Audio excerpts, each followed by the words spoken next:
All right. Long ago, the four members of Semi-Bookish lived together in harmony. Then everything changed when the Fire Nation attacked. I was like, what? I was like, which nation are we? Is there going to be some clever library? I know, I was going to say, who's the Fire Nation? We could, if we could, like... Taxpayers? Oh, sorry. No, we all lived in harmony until Jen Noble left us. I should have rewritten this entire thing to this really gratuitous, glorious Jen's the intro. Fire Nation. Ooh. Yeah. Poor Jen. Oh my god. You know, I could... Wait, is Jen... Honestly... No, Noble? No, Noble, yeah. No, She'd make a... Jen honestly, Noble, you are Fire Lady Ozai. She would make a fantastic Azula cosplay. Oh my god, She's she would. too mentally stable. Too mentally stable for Azula, though. Like, she's got to be She's Ozai. a theater person. She honestly, could totally be Azula. Honestly, Azula's more mentally stable than her father. You think? Absolutely. Yeah. Yeah.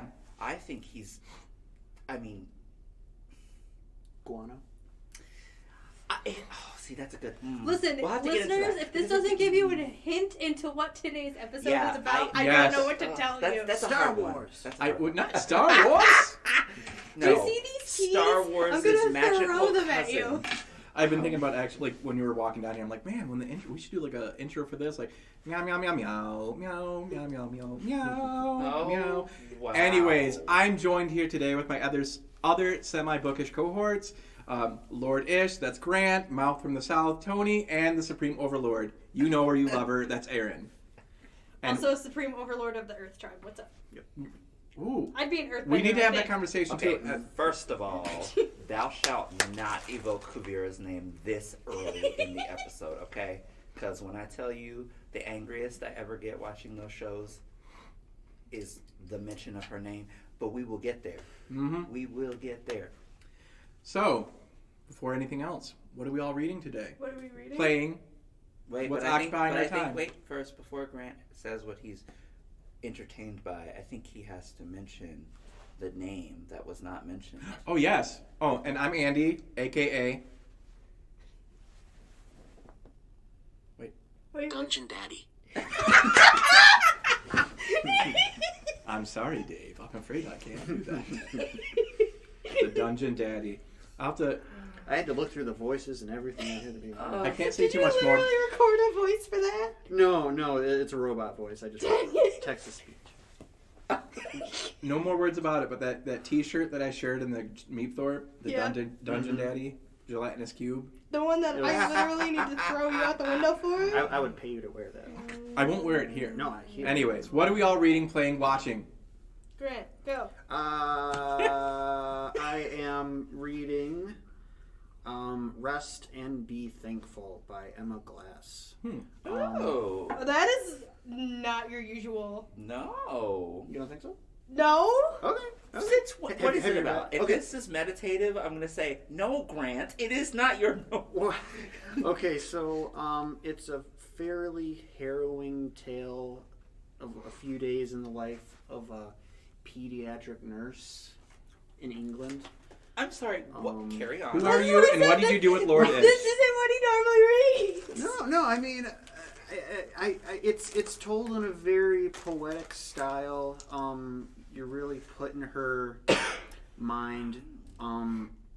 You're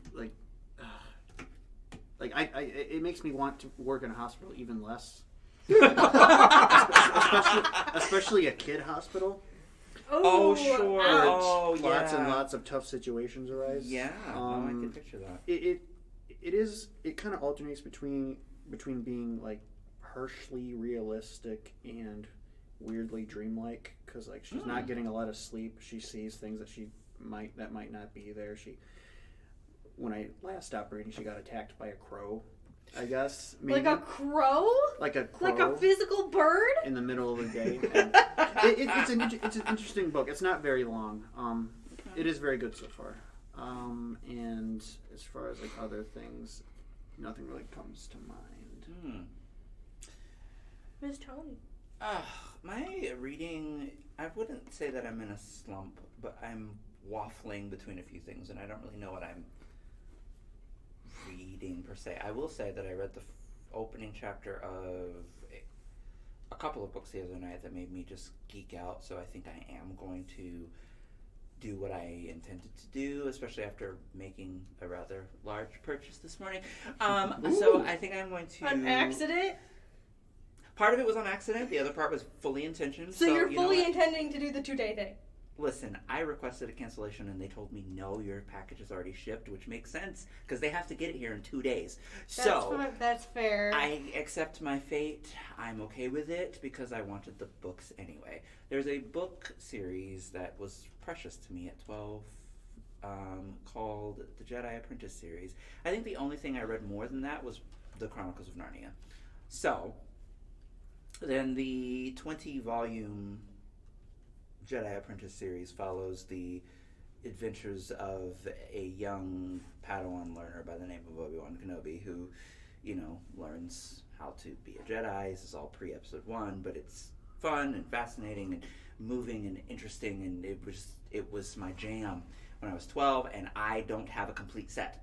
And I found a link to the whole rundown the other day, and literally emailed myself the link and said, "Complete your set, girl," in all caps. So, I have done that. So I think I'm going to dive deep into those. That's going to be my reading until I'm done with them. Because right now, I'm not really reading anything. However, to keep on the Star Wars train for just a small moment more, the most recent episode of Andor I watched this morning, and any of you people who are not watching Andor, any of you people who chose to watch that crazy, stupid dragon show, but did not watch Andor, first of all, you should be ashamed of yourselves. Second of all, cleanse your minds and your psyches by watching and trust me, I am proselytizing for this show. Moral of the story, watch Andor. It's so good. It's so good. I'm only 3 episodes in, and I'll back you up. It's my favorite live-action Star Wars since Rogue One, and before that, Revenge of the Sith. May well be my favorite TV show that isn't a sitcom. Really? Ooh, that is some strong words there. It's that good. The tone is exact. Okay, so here's the thing. I love TV shows. I love a TV show that does everything that it intends to do. So even if it fails on some things. So for example, The Mandalorian seasons 1 and 2. Love what they're doing because they're doing what they want to do and they do it with flair. However, there's some faulty execution in both seasons. Fine, whatever. That keeps it from being, a great show in my opinion. Andor does not suffer from these problems. It is a fantastic show. Stem to stern. It does all the things. Anyway, I've gone on enough about that. The other thing that I'm going to go on about switches fandoms entirely. Fantastic. Because Aaron and I have this in common this week because I spent literally my entire weekend and last night beating up citizens of Gotham who are criminals. Made me so happy. Yes, I am playing the new Gotham Knights. It feels so good to play a game that I bought an entire new system for, to play. I'm playing the game, and I'm having a really good time doing it, and you should too. So, anyway, that's me. That's what I'm doing right now. That's the entertainment that's entertaining me right now. Aaron. Yes. I'll start with what I'm reading first, and then I'll get into the Gotham Knights thing, because it's so good. Because so many thoughts. But anyways, right now I'm reading another by Yukito Ayatsuji, which is... Oh, cool. So... Anime? It is an anime, okay, but there's a light novel of what it is, and there's also a manga of it. So it is a mystery horror type thing. Essentially how it works is years ago, decades ago, there was a tragedy that befell a middle school classroom. There's a Fire Nation attack. Yeah, the Fire Nation attacked. Somebody died. Dang Fire Nation. And the teens in the class decided that they didn't want to really deal with the trauma of having to grieve over their classmate. So they literally pretended for the rest of the year that classmate was still alive. They kept his desk open. They didn't let anybody, sit in his desk. They didn't let anybody replace him. They just continued pretending that he was alive and within the classroom. Everything was fine. And then they took their final school year class picture, and he appeared in the picture. So he was just there. See, But what? it gets worse because the next year, some stuff happened, and all of a sudden people just started dying in the class. Like the next year, people just started dying for no reason whatsoever. Everything went back to normal. I say normal loosely because everyone's dying, obviously. The classmates were dying. Friends and family close to those classmates were dying. Depending on how lucky you were, you could survive the whole entire year. And for years, nobody could figure out why. So what they... It was the Shinigami, wasn't it? He lost his death note. Yeah, sure. No, so eventually they decided that the only way to mitigate this calamity from happening every year is the year before, when you get your yearly assignment of what classroom you're going to be in. Mm-hmm. Usually it's just like, let's say it's class 2C. 2C goes to 3C automatically. Nobody else comes in. But if it's mixed up, those kids have to get together and they have to pick one person that year. And that person gets ignored the whole year and is pretended that they don't exist. Right. Until around 1998, a random student, in the middle of the school year, transfers into the class. And so they're going to tell him the rules, but he doesn't realize the rules, and he screws up before they even begin to tell him what they are. And he acknowledges the person that has been selected to not exist Because for of the course year. he does. And so, therefore, the whole entire calamity begins, and now him and that person are kind of on a race on the clock to figure out how they can stop the calamity from happening for the rest of the year and how they can save the rest of their classmates. It turns out, it's kind of spoiler alert, but not really, because this thing has been out since 2009, so if you haven't watched it yet already, maybe you should. Wait, I've never even heard of it! Right? No, you cannot spoil it! I'm not spoiling I the want to know whole... what happens! You want to know what happens, so you don't want me to Yeah, spoil? don't Okay. know. Yeah, What so the- basically the calamity happens, and I say that the culmination, the climax, the whole entire thing is a giant Hunger Games battle royale sequence in the middle of the woods in a mansion during a class trip. What the... Yeah, I'm not kidding.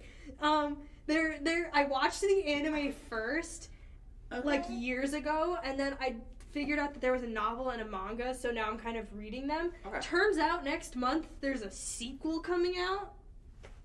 So I ordered the first one, so we're getting the book next month, and then we're getting the sequel after that.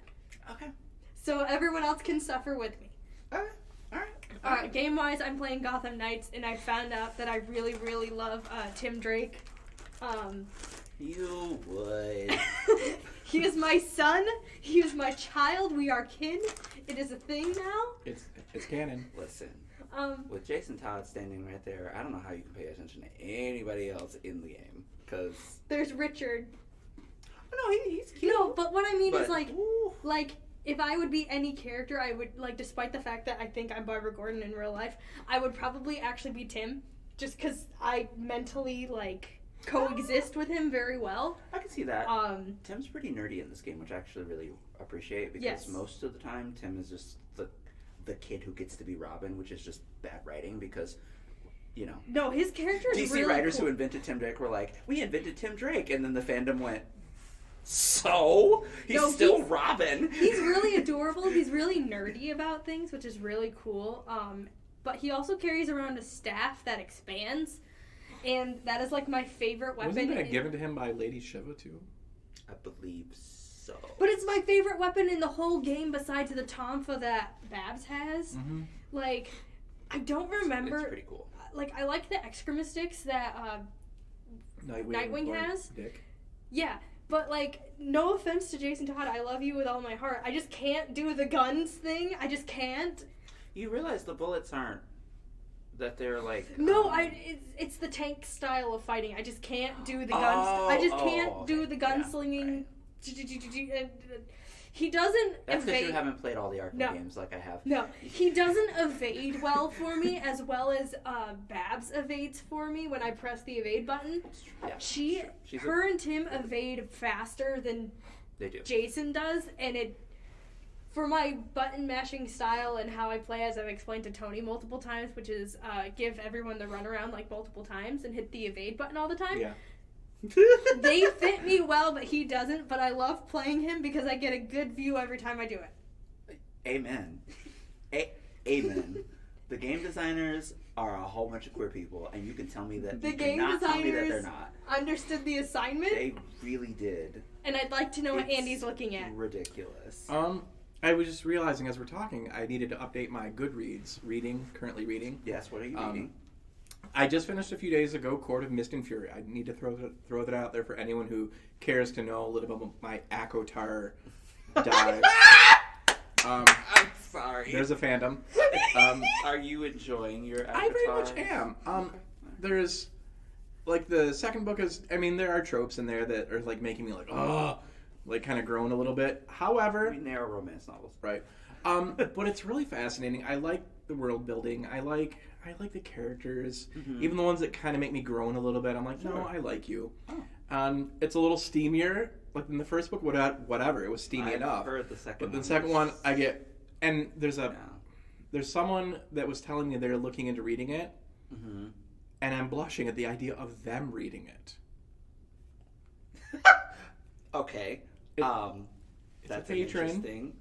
Oh, it's a patron. Oh, okay. All right. I thought you were cleverly referencing your girlfriend, and I was like, No. No, it's probably a patron that Andy doesn't really... I'm not going to say their name out loud, because obviously. No, that's No, fine. That's they fine. probably just, Oh, like, that's it's interesting. out of their wheelhouse that Andy normally sees them read in, and so now that they're thinking about it, Andy's Listen. like, are you kidding me? No, Listen. thank you, Well, please Well, don't. they pushed me to read Holly Black's The Cruel Prince. Does that ring a bell? I believe so. I believe so. Okay. Okay. Okay. And I'm blushing at the idea of that patron. Like, you're not ready for this? But they're a fantasy reader, aren't they? So. Therefore, I feel like they'd be fine, especially because they read Cruel Prince. They'll be fine. It's not that bad, though. That's kind of... It's fun, but it's in Trust that little me, department. they're in that wheelhouse. They'll be fine. Yeah. They'll be Well, fine. yeah, with all the magic stuff. Your girl has been on Book Talk. They'll be fine. That's probably true. That could be, yeah, anyway. I'm currently reading, though, and I put it on hold for a minute. Just I was going to try to rush and find the other two and read them, but I couldn't find them on audiobook quick enough for my liking. So I'm just going to go ahead and read The Golden Enclaves and review it. Because Right, yeah. based on a couple conversation points, I'm like, no, I need to... The other two. Yeah. And I will talk more about that when I've actually gotten substantially into it. Okay. I am reading, though, currently Anne Rice's Servant of the Bones and graphic novel. Oh, yeah, you're Which I'm going to probably go back after I finish Enclaves, the Golden Enclaves. Young male protagonist, Jewish, raised in Babylon. He's taken on, like, the gods of Babylon at the time. He worships a god called Marduk as his personal god while still acknowledging Yahweh. At some point, though, he runs afoul of some of the Hebrew elders in Babylon. Yeah, you would if you were trying to worship Marduk, but you know they did do that anyway, biblically speaking. But they trick him into dressing as... There's a whole little political thing going on there, too, where Cyrus the Great, he comes into town and he wants the god Marduk to be next to him. So they paint this Jewish kid solid gold, with gold. And he has to move and walk and interact with this god for like 2 whole days. It's this torturous process as he's wearing the gold, slowly dying from the poisoning elements of how they prepare him for this. But, you know, after the whole ceremonies with Cyrus are done, they're like, nope, boop! They push him into a cauldron. And there's this old Jewish hag who's in there singing these little mystical things, and next thing you know, his bones, he melts, he burns, he melts in this cauldron. His bones stay intact, and they absorb all the gold. So, like, the bones are now gold. And he awakens as an incorporeal spirit that can, basically a genie, that when people call him forth from the bones, he's supposed to serve them. And a couple different times, he does serve them, but more often than not, when he gets called forth, he just slaughters whoever called him forth. Why wouldn't you? Yeah. But the story opens up with someone who's the death of a young woman. Like, he's been in the bones for how many years, and all of a sudden he just wakens, and he's instantly drawn to this incident where the girl just got young lady just got shot to death. And as she's her last few breaths, she makes a reference to to his name in the book. And some of the people that were caring for her as she died told her father, "Wah wah, big bad." It's really quite neat. Yeah, and I'm forgetting. Actually, makes me want to read the book now. It was very different from and I was really into the vampire stuff at the time, but it was so different, and it also led me to Ramses the Damned or the Mummy, whichever title you want to go with. Which I think, talking to you, maybe there are sequels. 3 now. Yeah, I'm like, oh, I'm ready. But yeah, that's a graphic novel, Servant of the Bones by Anne Rice. Beautiful artwork, beautiful story. Who does the artwork? Actually, let's do it. Let me look it up. Renee Deliz. Oh, nice. But it's good, and I had to get it from Melcat, so that's what I'm reading. Melcat. Nice. Not really watching anything right now, but Did you write Melcat. Thank you. No, I was singing Dora, but Melcat. So let's get it out of the way.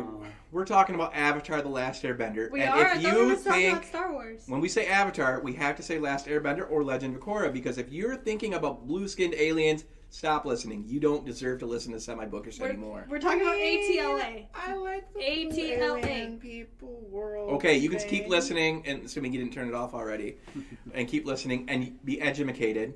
And we're going to teach you a little something about Avatar: The Last Airbender. One is a fantasy property, one is a science fiction property. One's good, one's... Oh, you don't you dare! Do I need to get popcorn? As much as I agree Do you that think Chelsea will make me popcorn if I ask? as much as I agree that James Cameron's Avatar She wrote it down, is best appearance. tropey and somewhat nonsensical, it's beautiful. It rips off so much, but I still love it. It's Pocahontas in space. I always said Dances with Wolves. If I want Sure. Yeah. Yeah, that's the whole point. I might as well just watch some video game cutscenes. Oh! Like, it's to me, anyways. Like, it has zero rewatchability. But when It's visually stunning. I like rewatching. That's it. what we were told when it came out. No, it's we not. all thought it. No. And then we It's tried to still- watch it again, and then we... I've seen it several Okay. times I really since then. need Are you popcorn. kidding me? Yeah. What? I can't even. I can't. Let's I talk. can't. Let's talk about. The Okay, TV really show, quick, you know? really quick. Tony, what is Avatar? The Last Airbender, Legend of Korra. Give us in a nutshell. What? Yeah.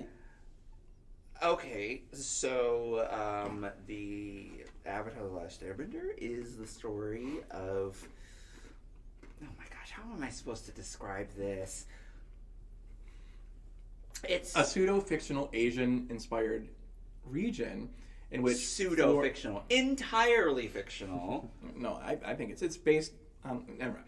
But It's a fantasy story. Yeah. Yeah. In the same way that Middle Earth is based on Norse and. But there are essays out there that liken each region too. So I mean, Oh, it's still sure, fictional. but I mean, Even like the martial arts forms are broken down to. I mean, it's heavily inspired by Asian cultures, which it's a shame fantasy. on you, M. Night Shyamalan, for not.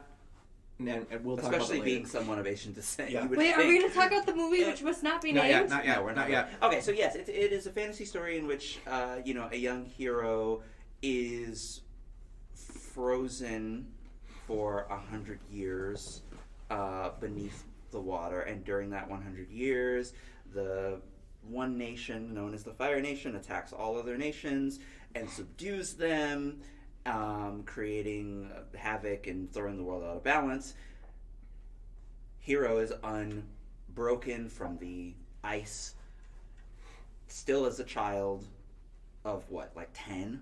Like 10, 12 years old, but 10, now 100. yes, but it's been 100 years, and his job as the Avatar is to learn all 4 elements of earth, He's fire, 12. water, and air. He's 12. And how to magically bend them, as it is known, so that he can bring balance to, not the Force, but bring balance to the world by being the only person who can wield all of those. That was the clumsiest way of describing It's that hard story. because I didn't want to do it because it was going to be equally or worse. If you want to know how, go watch a small YouTube video. It's probably 12 seconds long of the intro to, actually. to the Avatar, because it tells you at the beginning of every episode, it tells you exactly what you're in for. That is a really beautiful intro, little visual too. You have the silhouettes of 4 people coming out and bending. And Can you give a TLDR of it? The TLDR of the whole entire summary of ATLA is boy gets broken out of ice and must combine all their power together to make everything happy again. You're welcome. That's your really bad summary. But it's like all the bending of elements, which are earth, air, fire, water, earth. They're accomplished through martial arts. That's how they channel and focus and draw their energy, which is always kind of trippy on me. Because you get some people that do like a little flicker of their wrist and they do something, and like everyone else has to learn through decent training. It's an interesting power scale. There's a wonderful video out there. I'm trying to remember who. Savage Books, yes. So Savage Books, he does a lot of videos about a lot of story to things, but he does one on power scaling in Avatar: The Last Airbender that is really, really genius, because he basically breaks down that very thing that you just said, how the show uses those visual cues to clue you into who is powerful, so that you understand Iroh's power, not because you see him using it all the time, but because when you see him use a certain power, he has to... The example that's given is the lightning channeling thing, and the differences between when he channels, when Zuko channels, when Azula channels, and when the Fire Lord channels, and how all 4 of them use a varying technique to channel lightning, despite Iroh being the one to explain to you, the audience, what the technique is, because he's explaining it to Zuko. So the levels of concentration that each of them require to pull off an extremely advanced firebending technique is an entire lesson in the power scaling in that show, which is something for something for the listeners too.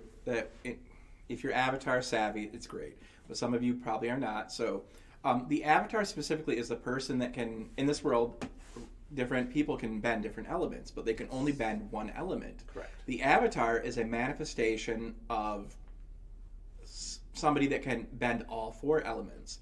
There can only be one Avatar at a time, and when one dies, it's a la the kind of like the Dalai Lama.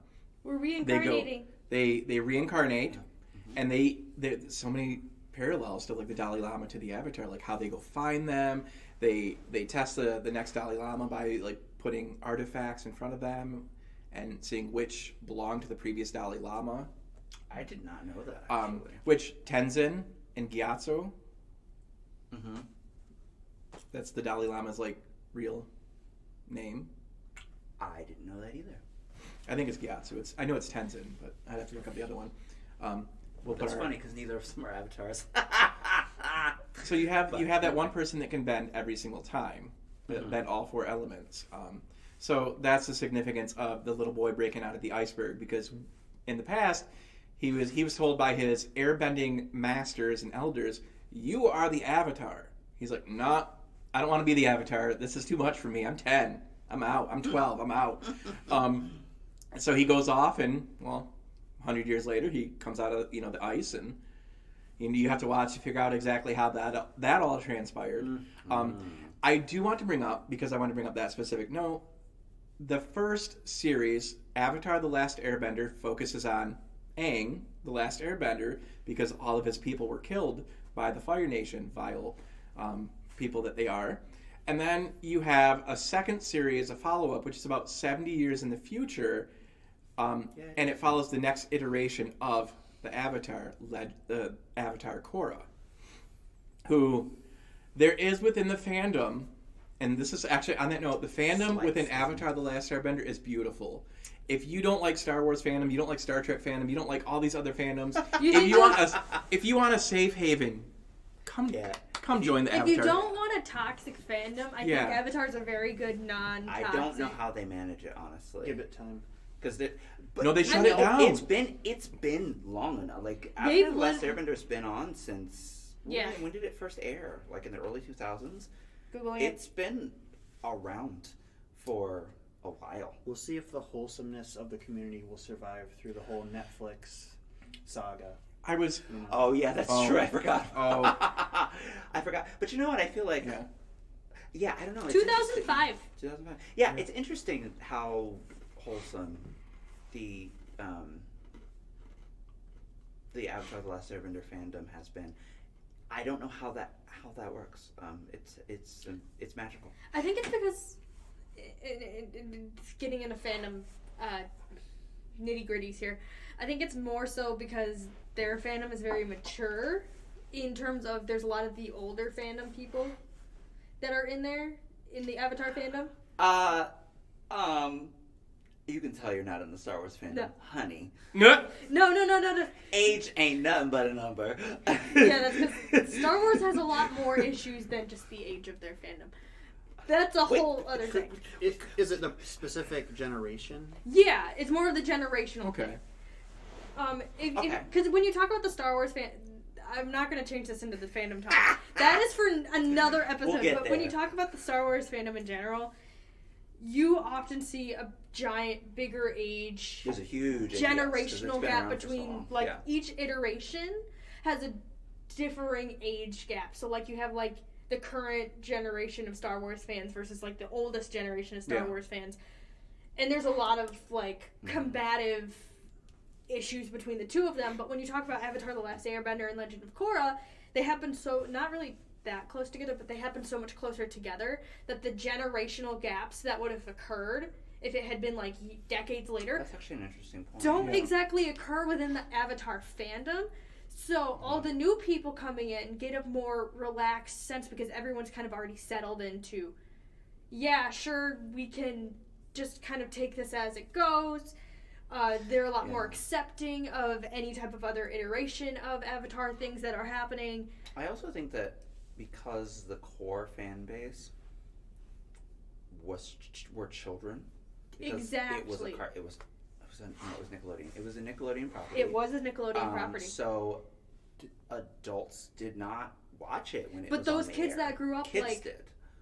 those kids that grew up into that fandom aren't going to be as toxic then as if like I say this is the Star Trek fandom, which was made originally for adults, and then you get all the calling out of different types of people. You got your nerdy boys over here who like to gatekeep their properties, and then you turn around and you have the newer generations of fans coming in and they're like, yeah, but did you watch this episode on this date from this season? And you're like, are you kidding? To be fair, I will say this.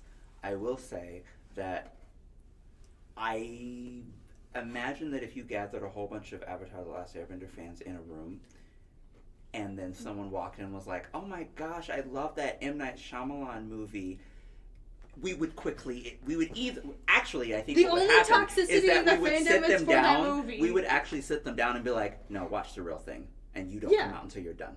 But I feel like that's the only Which is like what my toxic- We will brother- feed them. We will care for them. They will be No, comfortable. that- We want the experience to be. Exactly. I can say that from experience because that's what my brother and my cousin did to me. They were huge. Now, you have to understand something. My brother and I are both super nerds, right? Fair. Geeks. Fair. But I was always the geekier of the two of us. I was the one that stayed awake when we first watched Star Wars. I was the one who stayed awake when we watched the trilogy. I was the one that went to go see it at the movies. Like, I was the chief geek of the house. of the household. Like, that was my tag, right? So when I found out, I think I was in college when I found out that my brother and my cousin, who is not a nerd, she's not a geek at all, fell in love with this fantasy cartoon, I was like, I'm sorry, what are you talking? Really? Because the movie was coming out, and they were like excited to go see the movie, and I was like, wait, but you like Avatar? But you're not even a nerd. What is wrong with you? And she was like, excuse me, you haven't seen the show. Go away. And so then my brother and I go see this movie. I had not seen the show. Right. So seeing the movie, I was like, Oh, that's that kind of cool. wasn't bad. All right, that was fun. And my brother was like, disgrace. Sit thou down and don't talk to me until you've seen the show. And then my cousin found out, and she's like, yeah, no, you can't talk. you have not seen the show, therefore you don't know what you're talking You about. leave, And I was like, what? And I waited for like 7 years or something. I know, I'm soliciting. I know how you are. Yes, but I finally I think it was when it became available on Amazon Prime for the first time, because it was the first time it was available for streaming. Yeah. That I was like, all right, fine. I took 3 days. I watched one book per day, and emerged anew. And I have not watched that movie since, because I know how bad it is just from watching the show. I've watched it twice, actually. Once was during lockdown. The second time was during lockdown. When I had to, I just had to see, and it was every bit as bad as I remember. And I feel bad that the people are attached to it. Like that kid, Noah Ringer, you weren't cheerful enough for Aang, the young boy who played This Aang. is bad direction. Yeah. I think. And I love you, M. Night. I defend you frequently. Yeah, I'll defend With him energy for a lot of your work. stuff. I won't defend him for that. I'll even defend him for Split, which I think is...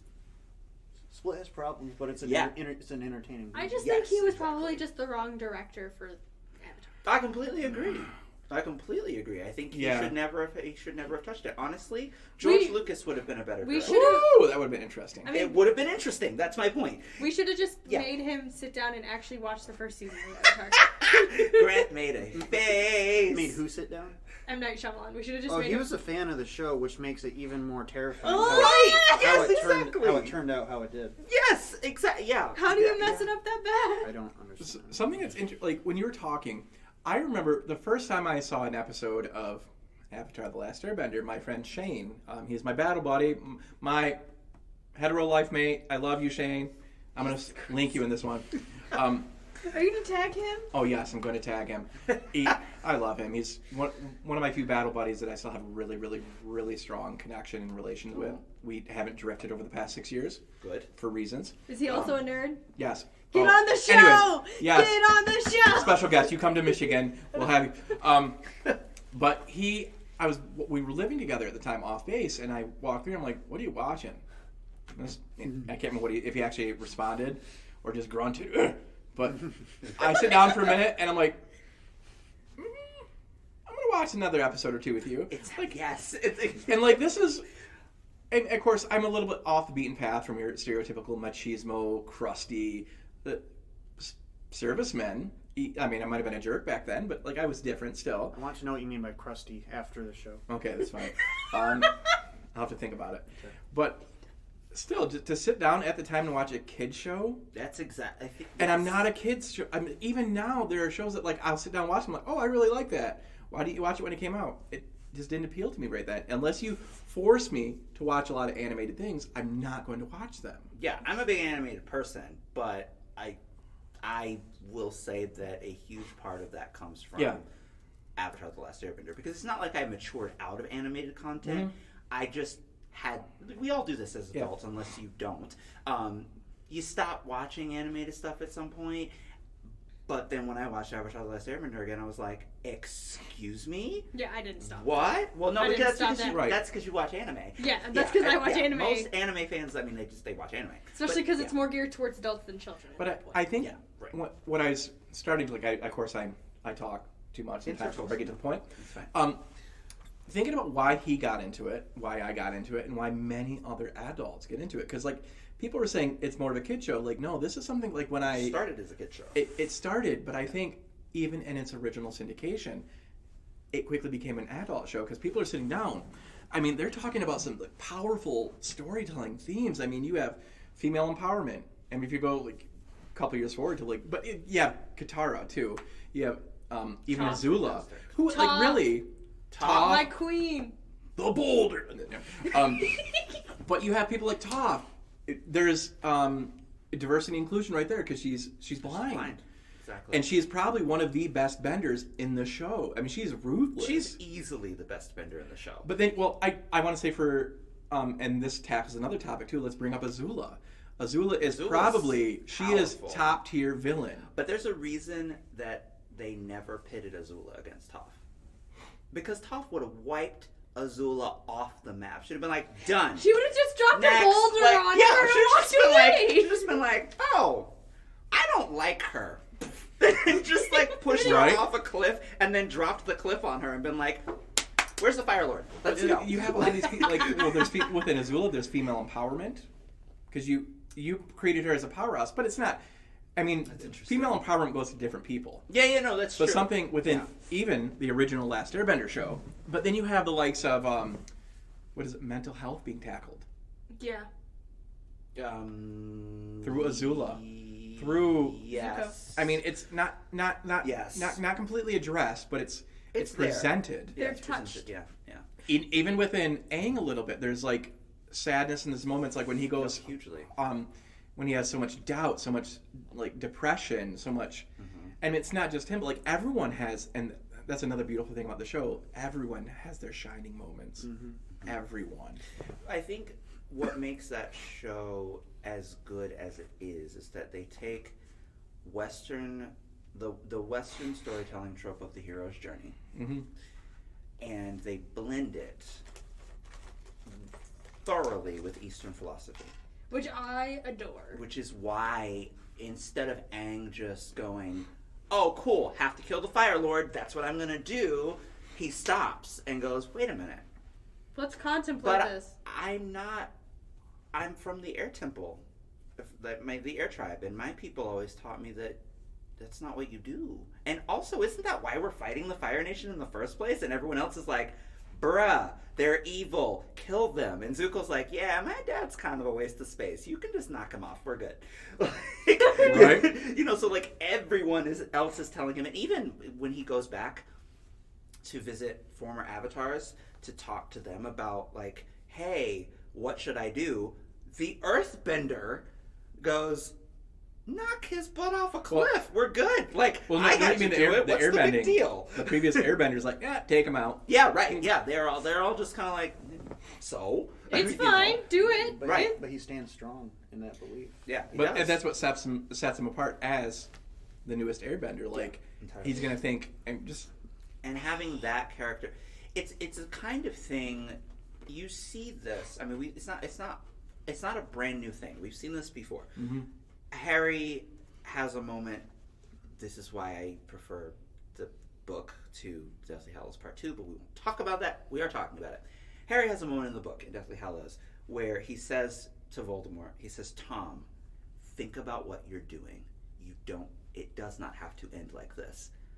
But because it's a Western hero's journey set inside of a Western philosophy, like the way that we think about the world is the driving force, it is automatically assumed that the villain will not change. So it doesn't matter that Harry pleads with him. He's going to do what he wants to do anyway. Yeah. And so Harry has to take him out. He doesn't really kill him, but whatever. Yeah. Luke is insistent. There's good in him. There's good in him. There's good in him. I must change him. I must change him. I must change him. But it's because it's his dad. I mean, you walk up to your dad and slap him around a little bit and be like, oh, and by the way, I'm going to kill you because you're evil. Like, nah. You want to save the guy, right? Yeah. Like, that's the whole draw. This is like him wanting to save, Ozai is kind of like Luke wanting to save the Emperor. Yeah, it is a little bit more, because this is the guy who killed his entire race. Not just, people he knows or his friends or it's every single person that he once was surrounded by. Well, technically that was Sozin, but... Oh, it was Sozin, wasn't it? Yeah. Because there was Sozin... Azula was named after Azulan. Oh, yes. Avatar Azulan. That's right. Oh, and then Ozai. It was Sozin. Well, technically it should have been Iroh. But and Iroh, yes, Iroh played his part. So Ozai is definitely the manifestation of that. But Aang... the thing that makes it work in Avatar in a way that it doesn't work in... It's not that it doesn't work with Harry and Luke. It's just that Aang is 12. And there's something extremely appealing about a 12-year-old stopping and saying, but wait a minute, though. Why? Like, he asks that question. He doesn't say, I want to save him. He doesn't say... in the very, very end of the thing, like, hey, you should stop. No, he stops before he even enters the battle and says, yeah, I know I've spent all this time training to do this, but, like, how is that going to bring balance? I don't think that's the right thing to do. And then sticks to that principle even as they go into battle. It's a huge, mind-bending thing. Imagine, if you will, I have to do this because I'm, the person that I am. And stories reflect us as a society. So imagine any one person before going into a voting booth for 2024 election, if Donald Trump's name is on the election, on the ballot. Imagine any one of us stopping and saying, yeah, he's a human being though. Just thinking it. Not even just thinking it. You don't have to have lunch with him. You don't have to go to his White House. You don't have to, none of it, right? But just stopping and thinking to yourself, yeah, he's a jerk, but he's human. It alters the chemistry of the brain. It necessarily alters the chemistry of the brain, which is why Aang matters so much to entire generations of people. That's why Korra can never replace Aang in so many people's hearts, because Korra is not that girl. Korra looks at a threat and goes, yeah, I can beat it. And does. She just walks up to it and is like, nah. She's not like today. the point me not at today, the son. Point me at the threat. I'll take care of it. Yeah, and you're like, all okay. day. She's a bit too hot. If we're gonna compare the two a little bit, I'm not gonna say who I think is more powerful. I think it's a facile argument. What's the big deal? Right? They're the same person. Essentially. Literally. Yeah. I mean, I have my thoughts on who would win if the two of them somehow could have some weird fantasy matchup, but that's a whole nother thing. Yeah. But she is very headstrong to the point of dumb sometimes. Korra. Oh, girl, sure. I love you. Yeah, she's blockheaded. But you are, and she's more of a firebender than she ever, because she's born a waterbender, technically born in the Southern Water Tribe. Mm-hmm. But she has more of those things that we've come to know, the personality of more firebending. I think that's why the storytelling in Legend of Korra appeals to me so much more. Mm-hmm. I love Avatar: Last Airbender for what it does with that hero's journey thing. Yeah. All of I just said about Aang. That's why I love that show. I think that's why so many people love that show. It's endearing. It sticks with you. It changes you. It necessarily changes you. Korra, as a story, attempts to tell itself, if that makes sense. It doesn't start with it starts with a clean slate, really. And I love, even when they fumble, I love watching them fumble. I'm just like, oh, that's such a goof. How are you going to get out of this? You didn't quite get out of that. But you know what? It was kind of fun watching that psychotic airbender run off with Korra for half a season and implant her with metal. It's still a wonky thing, but I really love it though. Right. I mean, as much as I will argue about how Zahir got to be such a powerful airbender that quick, I'm I don't agree with that. That was a misstep. Yeah. However, it was still a top tier exciting episode. In which I gotta throw some respect to Tenzin.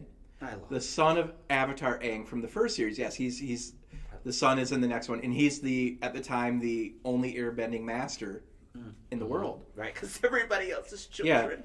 Yeah. And he's kind of treated as a little bit of a joke here and there, like a wise person, but kind of living under the burden of being Aang's son. Which actually shows you a lot about the spirituality of the time in which they're living.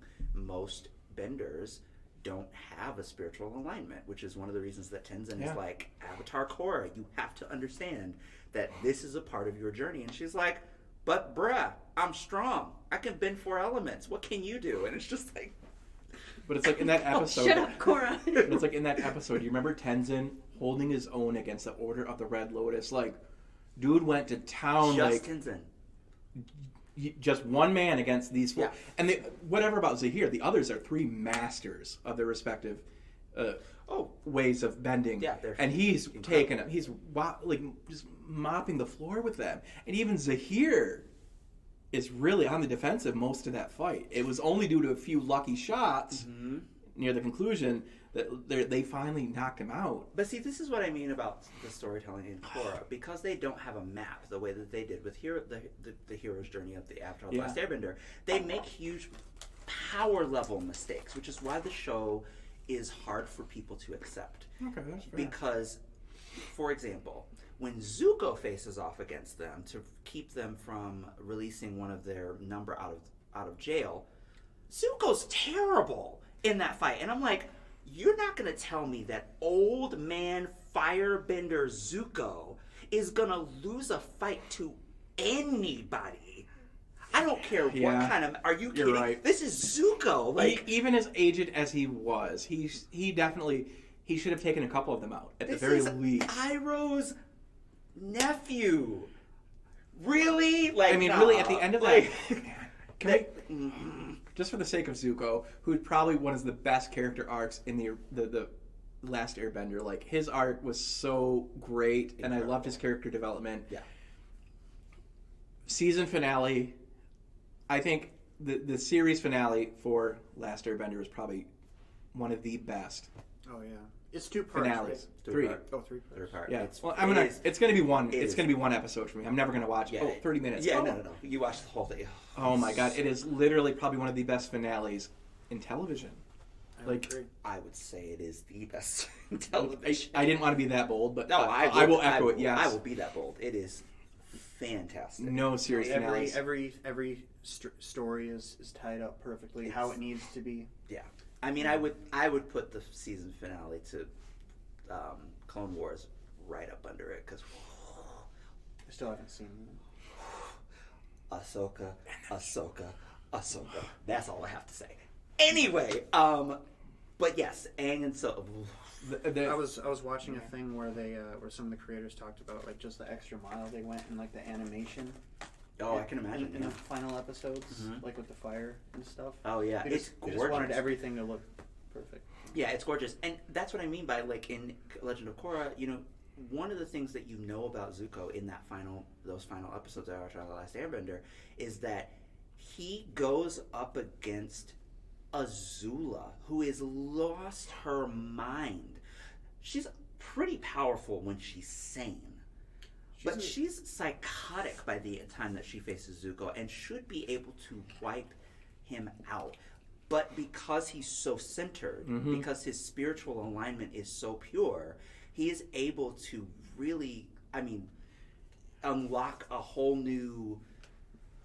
I get so angry when naysayers, he got help from Katara in that episode. I'm like, the only reason he needed help from Katara is because he saved Katara's life. Yeah, right. It was an even exchange. When I listen, let's be clear. Let us be clear. Katara is Bamf. Okay, like when there's a moment in the first episode of Legend of Korra when all of the men are all like running around talking about, oh my gosh, she's out of control, blah blah blah. Katara's first words of the show are, she's strong, with a big smile on her face, like, yeah. Like, because, Katara. Did you leave us, Aaron? No! I didn't hear the door open. Maybe we just won't have a snack this time. We might not have one. That's all right. I mean, we could invent one based off of Avatar. Oh man, Maybe more like a death match. I don't know. I hope people listening. Let's just say what we'll try to figure out what element we would be. You know, that's actually a question I had down here. All right, go. What's your element? I think realistically, I would love to be air. However, I think I'm Earth. Interesting. Okay, Aaron's also Earth. Grant. I would go with air, and I think if I were to take a test, I might get air, but I haven't taken one of those tests, so I don't know. I could see you as an airbender. I think that I would be a very frustrated waterbender for a long time until they figured out how to be better. Yeah, I would never be a Katara level waterbender, I don't think. Well, maybe I would.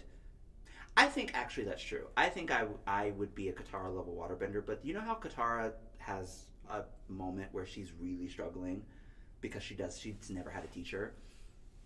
That I feel like would echo an early part of my own journey of being a waterbender, of just like, I really want to do this but I can't figure it out. I really want to do this but I can't figure it out. And then, of course, she meets her first waterbending instructor and he's a sexist jerk, so she fights him. Gramp. Yeah, right, because of course that's the show that we're talking about. It's fantastic. Oh yeah, sexism too. sexism too. There's Right. another. Yeah. Throughout that, there's so many different things. And she like- literally slaps him in the face with water and is like, "Really, bro? Take me on." And I'm like, that is how we treat sexism, young ladies. That is what we do. You slap the sexist in the face and you say, "Come at me, bro." So, I hope y'all listening. slap a sexist in the face Yes, today? slap a sexist in the face today. Just do it away from cameras because we I voted no on Prop 3. Oh. hashtag too soon, too real. But no, like I hope anyone listening to this who hasn't yet watched Avatar: The Last Airbender and Avatar: The Legend of Korra. Also, too, there are some wonderful comics and novels that we have several in our collection. I have some of the novels, yeah. We don't have the graphic novels, but I need to change that. But I definitely need to get them. Yeah.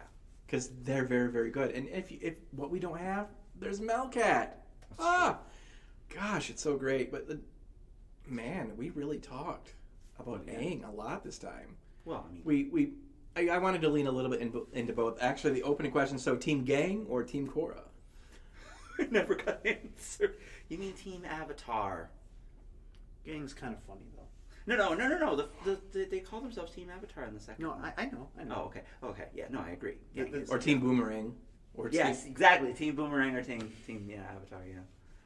Oh, we didn't even get to Bolin and Mako. Does anybody have any favorite episodes? I have. The Great Divide. The Great Divide. Which is that one again? The one that no one remembers. Well, if you remind me. My favorite. Remember when the little spiders and they need the earthbending master to help them across the canyon?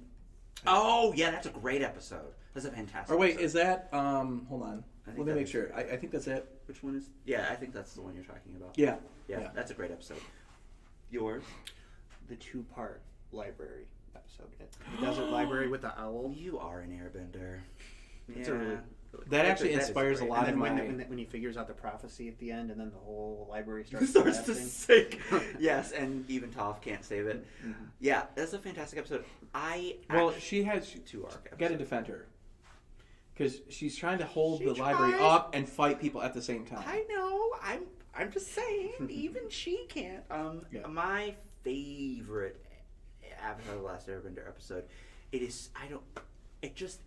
Every time is the drill episode, because that's when Aang really just. I mean, you see him do When they're drilling into Ba Sing Se? Yeah, you see Okay. him bend in a way you just haven't seen him do before, and especially because he's struggled with earthbending. Oh, it was just so fun watching him face off against Azula and like take out that drill and like that. That's the thing. The difference between Korra and Aang's airbending, to me, she always relies upon power, and because she has so much of it, it often is enough to get her out of situations until it isn't. Aang is clever and extremely creative. So when he goes to take out that drill, even though he's under siege, it's one tiny little slice of air. That's all he needs to really take it out. Like, he drills a little rock and then he takes out the drill. And I'm just like, that's genius. That's an Avatar. Like, that, yeah, don't get me started. I don't know my favorite episode. Of Korra? Of Aang. You just said it was The Great Divide. I was joking. I hate that episode. Wait, what? It's one of my love least that favorite episodes. Okay. I think I have a lot of favorite episodes in Aang, but like You want to know actually one of my least favorite episodes, but it is most people's that I've talked to. Tales of Ba Sing Se. That's my second favorite. I know. that's one of my top 3. I know. Everyone loves it, and I'm not saying that I don't. But that's I think what it stands. Something people have to recognize too. If you're gonna have a filler episode, that's how you do a filler episode. That's how you do a filler episode. Like maybe you don't like it because it doesn't advance the story as much as you want. Oh, I don't care about that. I just think it's boring. Yeah. I'm sorry.